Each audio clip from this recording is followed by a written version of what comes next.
তবেই তো তোমার কাছে যাওয়া যায়, তবে তো তোমার কাছে যাওয়া যায়। সত্যি গো, তাহলে সাধন ভজন না করলে ভগবানের কাছে যাওয়া যায় না। মাতা পিতার কাছে যেতে পারবো, কংস রাজার কাছে যেতে পারবো, কিন্তু তোমার কাছে যেতে গেলে ছোট থেকে সাধন ভজন করতে হবে, তবেই তোমার কাছে যাওয়া যায়। বলছে ব্রজগোপী, নাও নাও তোমাদের বসনগুলো নিয়ে যাও।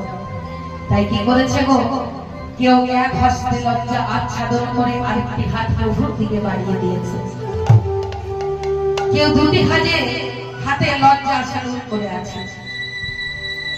ভগবান বলছে এইভাবে তোমাদের লজ্জা আচ্ছাদন করলে হবে না গো। দেখো দ্রৌপদী যখন বস্ত্র হরণ হয়েছে, তখন কিন্তু এক হাতে লজ্জা ঢেকে রেখে আরেকটি হাত গোবিন্দের দিকে বাড়িয়েছে।